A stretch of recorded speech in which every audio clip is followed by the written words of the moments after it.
बोल सत्यनारायण भगवान की जय। आज हम सत्यनारायण की कथा कर रहे हैं सारी बहन, और पौ की पूर्णिमा है। यह बहुत ही फलदायक पूर्णिमा है। आज हम सारी बहना ने सत्यनारायण की कथा का प्रोग्राम रखा है। जी तुम भी ध्यान से सुनियो। राम राम जी। श्री सत्यनारायण व्रत का पहला अध्याय। बोलो श्री सत्यनारायण भगवान की जय। एक समय नैमिषारण्य तीर्थ पर सैनिक आदि 88,000 ऋषियों ने श्री सूत जी से पूछा, हे प्रभु, इस कलयुग में वेद विद्या रहित मनुष्यों को प्रभु भक्ति किस प्रकार मिलेगी तथा उनका उद्धार कैसे होगा? इसलिए हे मुनि श्रेष्ठ, कोई ऐसा तप कीजिए जिससे थोड़े समय में पुण्य प्राप्त होवे तथा मनोवांछित फल मिले। वह कथा सुनने की हमारी इच्छा है। सर्व शास्त्र ज्ञाता श्री सूत जी बोले, हे वैष्णव, मैं पूज्य आप सबने सर्व प्राणियों के हित की बात पूछी है। अब मैं उस श्रेष्ठ व्रत को आप लोगों से कहूंगा जिस व्रत को नारद जी ने लक्ष्मी नारायण से पूछा था और लक्ष्मीपति ने मुनि श्रेष्ठ नारद से कहा था। तो ध्यान से सुनो। एक समय योगी राज नारद जी दूसरों के हित की इच्छा से अनेक लोकों में घूमते हुए मृत्यु लोक में आ पहुंचे। वहां बहुत योनियों में जन्मे हुए प्राय सभी मनुष्यों को अपने कर्मों के द्वारा अनेकों दुखों से पीड़ित देखकर किस यत्न के करने से निश्चय ही इनके दुखों का नाश हो सकेगा, ऐसा मन में सोचकर विष्णु लोक को गए।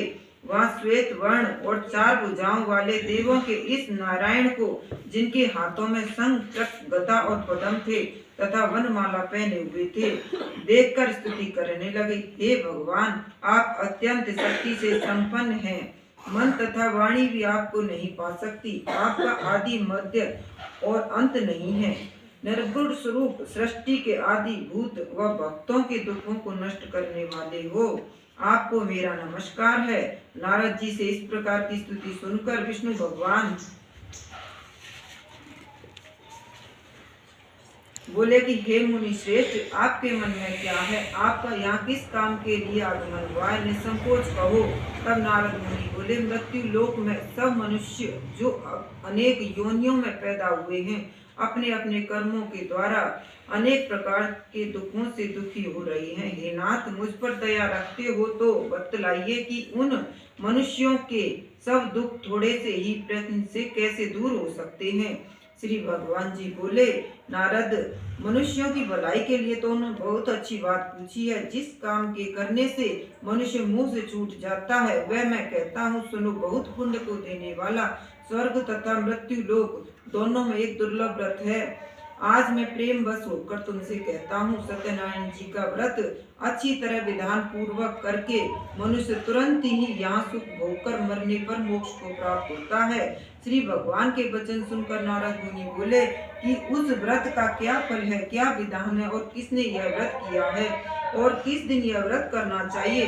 विस्तार से कहो। भगवान बोले, दुख शोक आदि को दूर करने वाला, धान्य को बढ़ाने वाला, सौभाग्य तथा संतान को देने वाला, सब स्थानों पर विजयी करने वाला, भक्ति और श्रद्धा के साथ किसी भी दिन मनुष्य श्री सत्यनारायण की शाम के समय ब्राह्मण और बंधुओं के साथ धर्मपरायण होकर पूजा करे, भक्ति भाव से सवाया दे, नैवेद्य केले का फल, घी, दुग्ध और गेहूं का चूर्ण लेवे, गेहूं के अभाव में साटी का चूर्ण, शक्कर तथा गुड़ ले और सब भक्षण योग्य पदार्थ जमा करके सवाई पर अर्पण कर देवे तथा बंधुओं सहित भोजन करावे, भक्ति के साथ स्वयं भोजन करे, नित्य गीत आदि का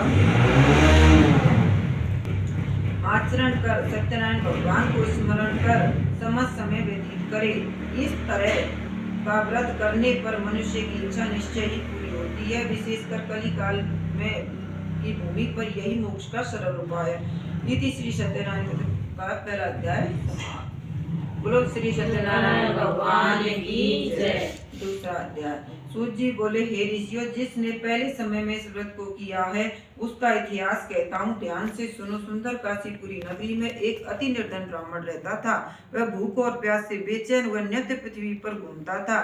ब्राह्मण को प्रेम करने वाले भगवान ने ब्राह्मण को दुखी देकर बूढ़े ब्राह्मण का रूप धारण कर जा आदर के साथ पूछा कि हे विप्र, नित्य दुखी हुआ पृथ्वी पर क्यों घूमता फिरता है? हे श्रेष्ठ ब्राह्मण, यह सब मुझसे कहो, मैं सुनना चाहता हूँ। ब्राह्मण बोला, मैं बहुत निर्धन ब्राह्मण हूँ और भिक्षा के लिए पृथ्वी पर घूमता फिरता हूँ। हे भगवान, यदि आप इसका उपाय जानते हो तो कृपा कर कहो। वृद्ध ब्राह्मण बोला कि सत्यनारायण भगवान का मनवांछित फल को देने वाला व्रत है, इसलिए हे ब्राह्मण तू उसका पूजन कर, जिसके करने से मनुष्य सब दुखों से मुक्त होता है। ब्राह्मण को सारा व्रत का विधान बतलाकर बूढ़े ब्राह्मण का रूप धारण करने वाले सत्यनारायण भगवान अंतर ध्यान हो गए। जिस व्रत को वृद्ध ब्राह्मण ने बतलाया है मैं उसको अवश्य करूंगा। यह निश्चय करने पर उसे रात को नींद भी नहीं आई। वह सवेरे ही उठा, सत्यनारायण भगवान की व्रत का निश्चय ले भिक्षा के लिए चला। उस दिन उसे भिक्षा में बहुत सा धन मिला, जिसे बंधु बधवाओं के साथ उसने सत्यनारायण का व्रत किया। इसके करने से वह ब्राह्मण सब दुखों से छूटकर अनेक प्रकार की संपत्तियों से युक्त हुआ। उस समय से वह ब्राह्मण हर मास व्रत करने लगा। इस तरह सत्यनारायण भगवान के इस व्रत को जो करेगा वह सब पापों से छूटकर मोक्ष को प्राप्त होगा। आगे जो पृथ्वी पर सत्यनारायण व्रत करेगा वह मनुष्य सब दुखों से छूट जाएगा। इस तरह नारद जी ने नारायण का कहा हुआ व्रत तुमसे कहा। विप्रो, अब और मैं क्या कहूँ? ऋषि बोले, हे मनुष्य, संसार में इस ब्राह्मण से सुनकर किस किसने इस व्रत को किया है? हम सब सुनना चाहते हैं, इसके लिए हमारे मन में श्रद्धा है। सूत जी बोले, हे मुनियो, जिसने इस व्रत को किया है वह सब सुनो। एक समय वह ब्राह्मण धन और ऐश्वर्य के अनुसार बंधु बधवाओं के साथ व्रत करने को तैयार हुआ। उसी समय एक लकड़ी बेचने वाला आया और बाहर लकड़ियों को रखकर ब्राह्मण के मकान में गया। प्यास से दुखी लकड़हारे ने उसको व्रत करते देखकर लकड़हारा ब्राह्मण को नमस्कार कर कहने लगा कि आप यह क्या कर रहे हैं और इसके करने से क्या फल मिलता है? कृपा करके मुझसे कहो। ब्राह्मण ने कहा, सब मनोकामना को पूरा करने वाला यह सत्यनारायण भगवान का व्रत है। इसी की कृपा से मेरे यहाँ धन धान्य आदि की वृद्धि हुई है। ब्राह्मण से इस व्रत के बारे में जानकर लकड़हारा बहुत प्रसन्न हुआ। चरणामृत ले और प्रसाद खाने के बाद अपने घर को गया। लकड़हारे ने मन में इस प्रकार का संकल्प किया कि आज ग्राम में लकड़ी बेचने पे जो धन मिलेगा उसी से सत्यनारायण देव का उत्तम व्रत करूंगा। तो सत्यनारायण भगवान की जय। यह मन में विचार कर वह बूढ़ा ब्राह्मण लकड़ियां अपने सिर पर रखकर जिस नगर में धनवान लोग रहते थे वह ऐसे सुंदर नगर में गया। उस रोज वहां पर उन लकड़ियों का दाम उसने पहले दिनों से 4 गुना मिला। तब वह बूढ़ा लकड़हारा दाम ले और अति प्रसन्न होकर पक्के केले की फली, शक्कर, घी, दुग्ध और दही, गेहूं का आटा इत्यादि सत्यनारायण भगवान के व्रत की कुल सामग्रियों को लेकर अपने घर गया। फिर उसने सब अपने भाइयों को बुलवाकर विधि के साथ भगवान जी का पूजन और व्रत किया। उस व्रत के प्रभाव से वह बूढ़ा लकड़हारा धन पुत्र आदि से युक्त हुआ और संसार में समस्त सुखों को भोगकर अंत में वैकुंठ को चला गया। इति श्री सत्यनारायण व्रत कथा 2रा अध्याय समाप्त। बोलो श्री सत्यनारायण भगवान की जय।